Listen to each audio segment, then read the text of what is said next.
Sports Professor Rick Horrow, Beyond the Scoreboard, the show that goes well beyond the billion-trillion-dollar business of sports.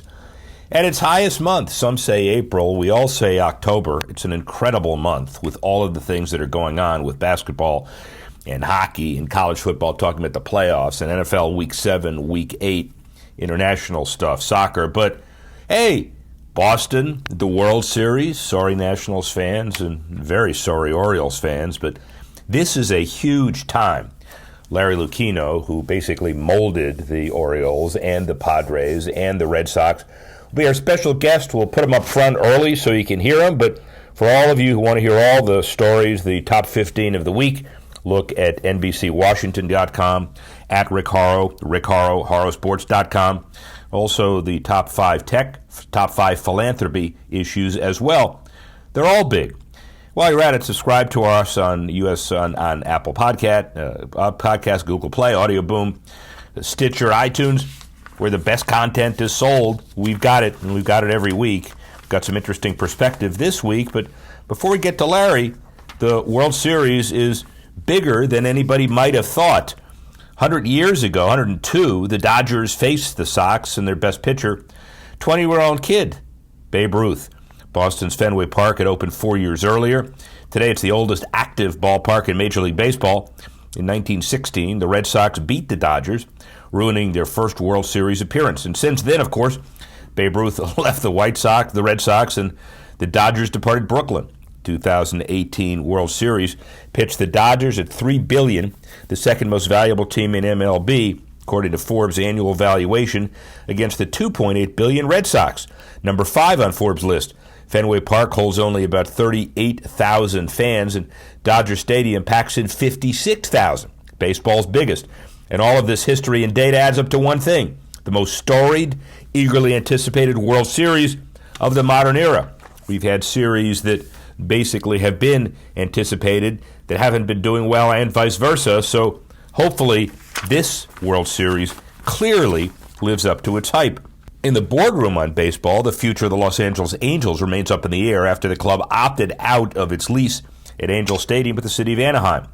The Angels would have been forced to wait until 2028 to opt out of their lease had they not done so last week.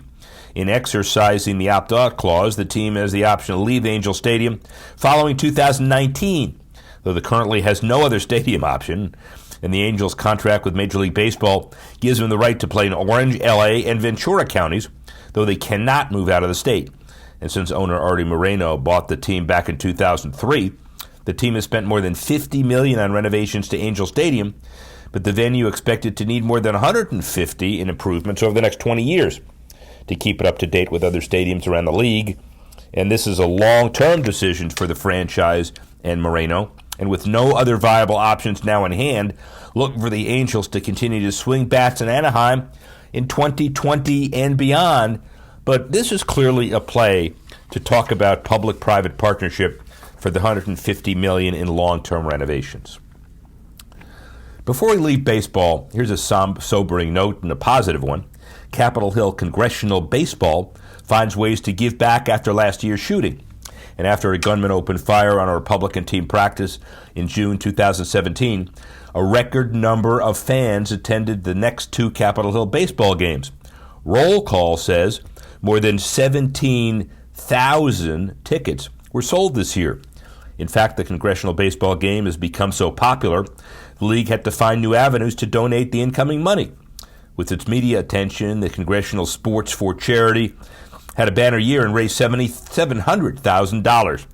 3 historical beneficiaries of the game: the Girls Club of Greater Washington, the Washington Literacy Center, and the Washington Nationals Youth Baseball Academy will receive grants. In addition, there will be a series of gifts for programs encouraging youth and development through sports. Local D.C. charities fighting hunger and homelessness, and the United States Capitol Police Memorial Fund to honor the officers injured in the shooting. And in the aftermath of tragedy, sport and philanthropy have come together to create change in different sectors in the nation's capital as well. Well, speaking of change, Larry Lucchino certainly is a game changer. The Orioles, as he not only pilot a successful team at Camden Yards, then the Padres at Petco Park. Then he came to the Red Sox for an earth-shattering Fenway Park renovation. You talked to Larry Lucchino, and we talked about the 3 major stadium models he's done. He'll tell you 5. Those 3, plus JetBlue Park, the Red Sox training facility in Fort Myers, and the plan he may be most proud of, and the deal he's working on now, which is in Worcester, Massachusetts, to move the Paw Sox and call them the Woo Sox. Enough for me. Larry Lucchino, a baseball legend.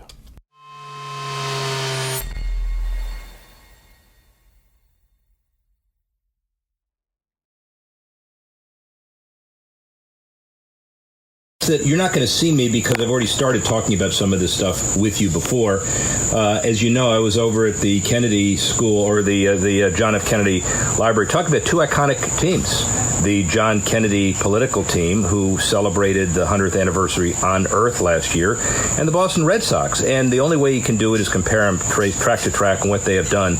And by the way, not comparing this man to John Kennedy, but one of the architects of the Boston Red Sox legacy, Larry Lucchino, at his place. Larry, how are you? Oh, Rick, pretty good. I'm in good shape. Thank you. Take that. I appreciate that. Okay. I'm doing camera here, too. How's that, ladies and gentlemen? You're a versatile guy. Well, yeah, just in case I strike out in law, we're doing this, camera-wise.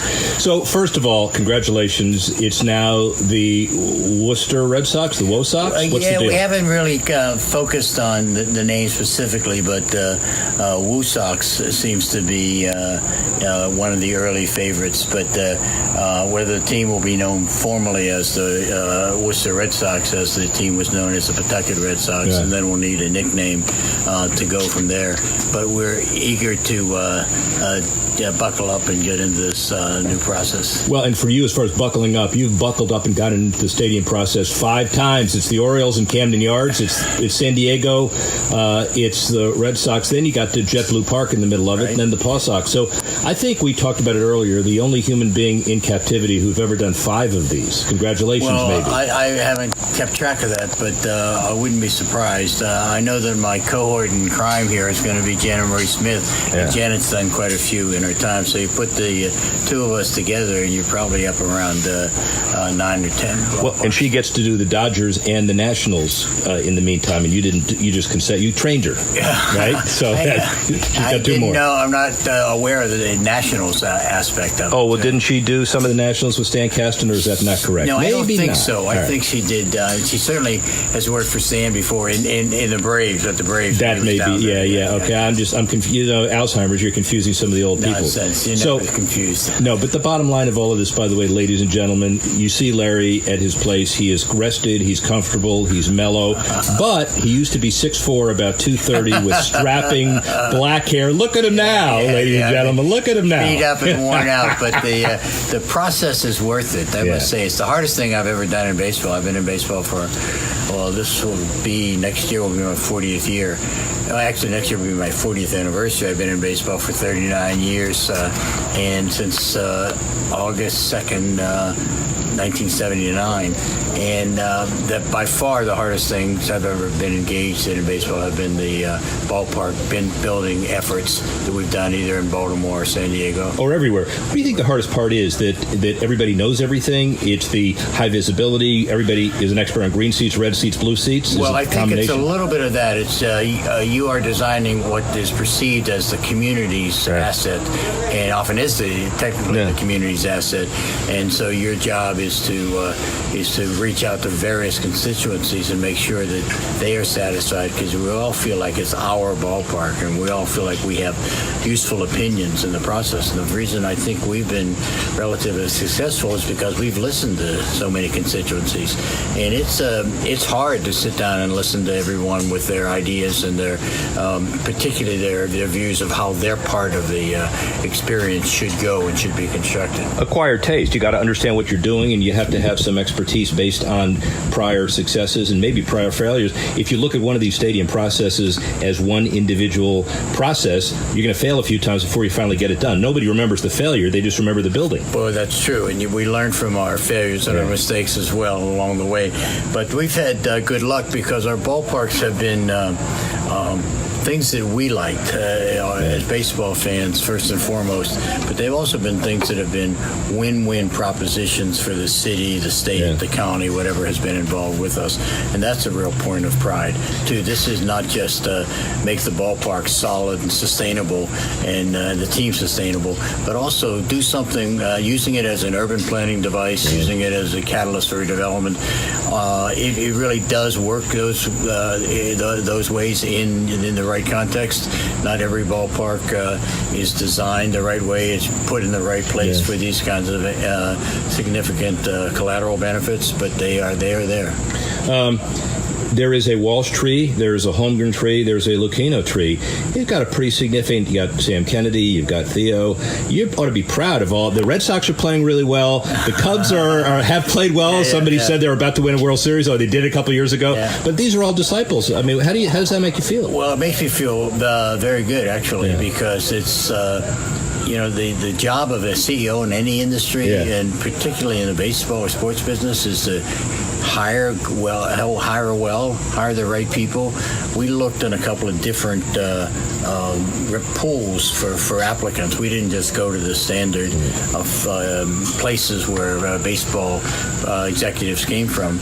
We looked at different pools, different places, and Mike D is another example of someone we brought from the paint industry to the sports industry. He's done exceedingly well. To the TV industry, And like Charles Steinberg, of course, was on his way to being the team dentist when we pulled him into the mainstream, and now he's now the president of the Paw Sox. That's on and on and on. But I guess the answer is too that you're a great doer, but you're also a great teacher. What's the one kind of skill overall that's made you successful in life? That's a hard question. Yeah. Well, there are two things I would say. First of all, it's not just what I have done or I can do. It's really been, there's a lot of faith and fortuitousness about it. And you've got to recognize that. It keeps you humble, and it also keeps you from making too many mistakes if you rely only on your own instincts and your own experience. And the second thing, I suppose, has been the quality of people that we have hired. I remember when Jan Murray Smith sent us a letter over the transom in Baltimore in 1979. Calvin Hill was our vice president of player personnel, and he gave me a handful of letters to sign that were essentially kiss-off letters.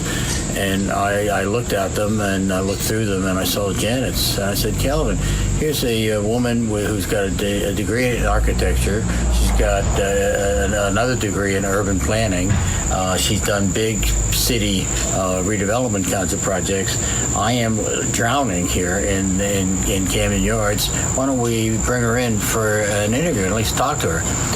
So I remember she came into Memorial Stadium, and she was walking over towards my desk, and I said, wait, before you sit down, tell me which league has a designated hitter. She said, I'm offended by the question. I said, good. Sit down. I think we can talk. And the rest is history, as they say, as far as Janet Marie is concerned. Obviously, a really key in your leadership style as well. You get to reflect back on a long and storied career that's not over yet.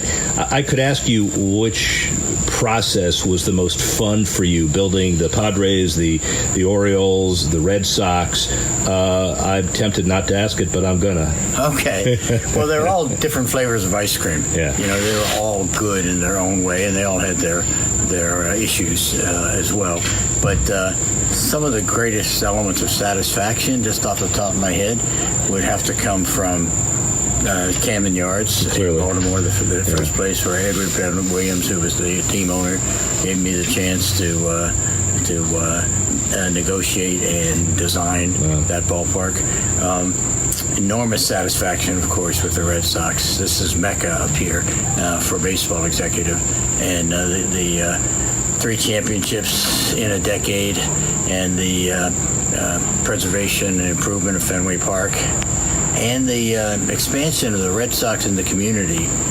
These are 3 of the things we said at our first press conference that we wanted to do. We saw them as fundamental obligations of ownership, and the fact that we accomplished them is a source of great pride. Well, and expanding on that, it's about the 5th year anniversary of the bombing past April, and Boston Strong. I see you have a Jimmy Fund shirt on, too. Philanthropy is incredibly important to you specifically and the Red Sox as well. Talk about it. Well, at our first press conference here in Boston, that was December 21st, 2001, we talked about these fundamental obligations of ownership, and one of them we said was fielding a team worthy of the fans' support. A second was improving, expanding, making better Fenway Park, preserving and improving Fenway Park. Third was to market aggressively like a small market team. And the fourth was to be an active participant in the community. We saw that as an opportunity and an obligation of sports team owners. And so we've gone and tried to do that as much as we can. It gives us a good feeling. It makes us an integral part of the community, and we do some good for the fairness and humaneness of a community in the process. So it's always been important to us. The answer to this will change, not based on the substance necessarily, but your leverage and experience level as you get wiser, parentheses older. What is you have magic wand, you have one thing to change in baseball. What is it? Oh, my goodness. Wow. I think, right now, I mean, if you're asking me this question today, I would say it would probably be the pace of the game, the speed of the game. I think it really does have to be accelerated. We've always thought of ourselves as being a little different from other sports. So you're going to cut out advertising revenue for 30 seconds, or you're going to put a Charlie Finley clock on the ball? Everybody says they want to speed it up. What do you want to do? Charlie Finley, we've been doing that at AAA. AAA Red Sox. We've been we had a clock on the time between pitches. We had a clock on the time between innings. Consequently, our games are 10 or 15 minutes shorter than they were a few years ago. So I think that would work without damaging the fundamental essence of the game. Yeah. Are you happy with where the game is? Yes, for the most part I am. I must say the dailiness of it is still its greatest charm. The unpredictability of it is still its great charm. Its centrality when we were growing up was greater, of course, than it is now. There's just more things to do. Well, there were like 5 teams when we were growing up. Yeah, exactly right. So it felt that way. I do think that there are challenges, but it's within the wit of man and the people in baseball to solve those challenges. They're going to come up from time to time. What baseball can't do is bury its head, and it won't under this commissioner. You've done 5. Is there room in your life for one more? Oh, my gosh. We're just, as I said it the other day, I was a little pretentious in our press event last week when I said that this was not the end. This was not even the beginning of the end. It was the end of the beginning in very Churchillian terms. Yeah, but that was referring to Worcester, not... that's true. I'm asking you a different question. We've only done 4.5, so we've only got 4.5. We haven't done the Worcester project, the downtown redevelopment and the ballpark, and so we've done the hardest part, which is building the consensus, getting support, doing the overall set of agreements that are required. But now, in fact, I talked to Jen and Marie earlier today. We're talking about sitting down and let's get to the fun part. Let's start designing something that looks and feels and tastes and smells like Worcester.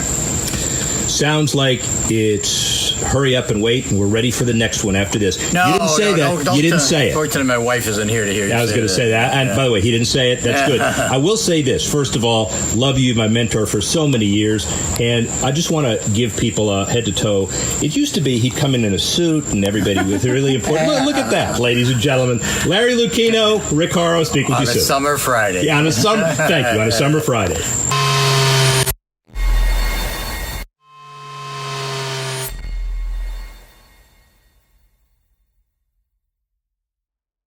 Well, Larry Lucchino, obviously an industry leader and an indomitable force.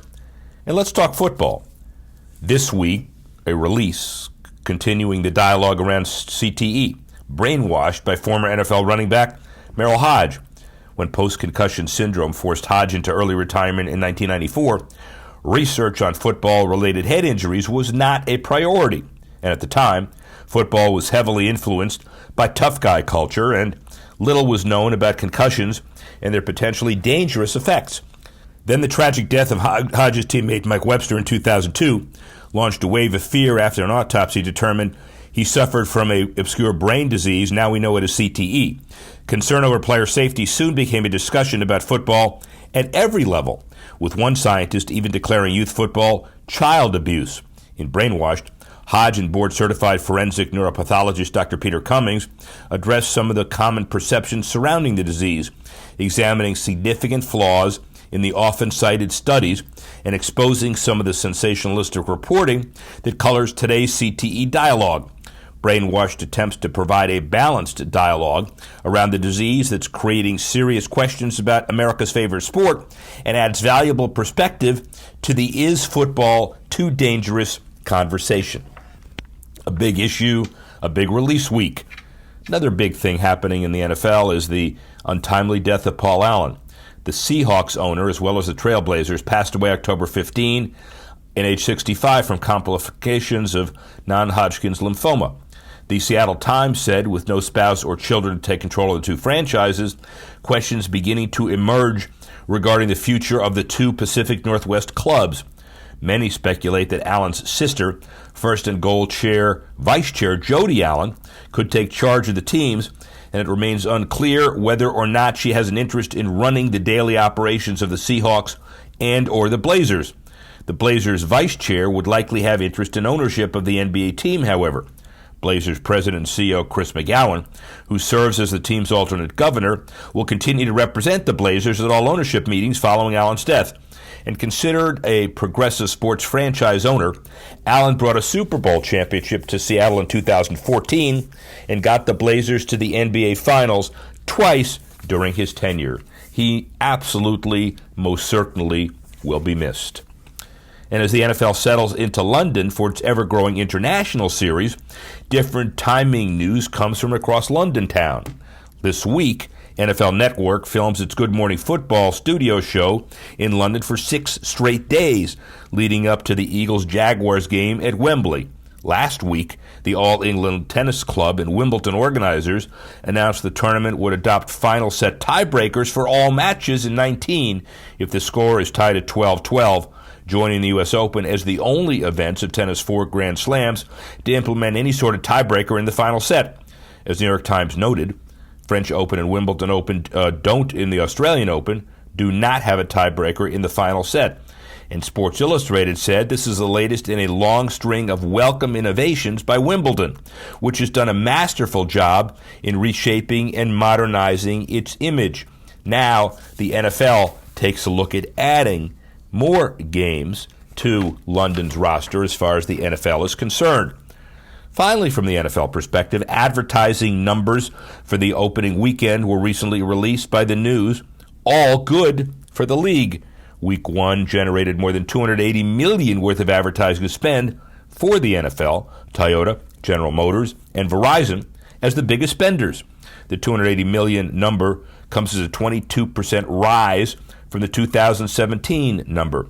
The league also recently revealed that as of week 4, the consumption of games on digital platforms has jumped 65% from 2017, with an average minute audience of 326,000 viewers per game across all of the windows. The league remains a cash cow from a media and advertising perspective, but other controversies remain, clearly, though, not affecting the bottom line. Then finally, from the NFL perspective, we're in L.A. The Chargers struggled to fill seats at tiny StubHub Center, but remain optimistic they'll pack the new stadium in Inglewood when it opens in 2020. The Chargers believe that the pricing model for season tickets will bring more fans to their stadium than what they're currently looking at, and tickets at Inglewood, which will be shared with the Rams, will start at $50 per game for the least expensive general seating option. It'll also require a one-time personal seat license of $100. News of the pricing comes just a month after the Rams announced their ticketing options, and for that franchise, season tickets start at $60 and require a $1,000 PSL. For Chargers games, more than 26,000 seats will be made available at prices between $50 and $90 at the new Inglewood Stadium, as the low prices will hopefully bring in more fans. However, the new pricing scheme will drop the Chargers' revenue goals for the initial Inglewood season from $400 million to about $150, recently reported concerning to NFL owners. UConn and IMG have agreed on the college level to their partnership to 2033 as part of a 15-year deal worth $93 million. 11 national championships and a great women's basketball program on that side makes it worth the investment. The increased rights, $6 million per year, and stepped up as a revenue share. And will the new deal ultimately be better for IMG or for UConn? Time, athletic teams, and the one-loss record will most certainly tell. And then finally, from the basketball perspective, we have opening week incredibly successful. The Bulls became the 26th NBA franchise to sign a jersey patch sponsorship deal, inking it with eyewear company Zenni Optical. Sports Business Journal says the Bulls will sport the logo on their left breast this season. Financial deal not disclosed, but Zenni becomes the official eyewear partner of the franchise as part of the agreement. This marks Zenni's first venture into the world of sports sponsorships. The company now expected to sign a few Bulls players to endorsement deals. The deal also includes digital assets, in-arena signage, and activations, branding on media interview backdrops, and community initiatives. Now that the Bulls have a jersey patch sponsor, only 4 NBA teams lack one: Pacers, Rockets, Thunder, and Wizards. Well, we dominated baseball today and football for obvious reasons, but beginning in November, we have hockey, basketball, a lot of other stuff going on, and World Series time, it is a big week. We'd like to thank Larry Lucchino for giving us perspective, Dan Martin and Tanner Simpkins for putting this together with us, and we'd like to thank you for, as always, listening and joining us once again next week when we go Beyond the Scoreboard.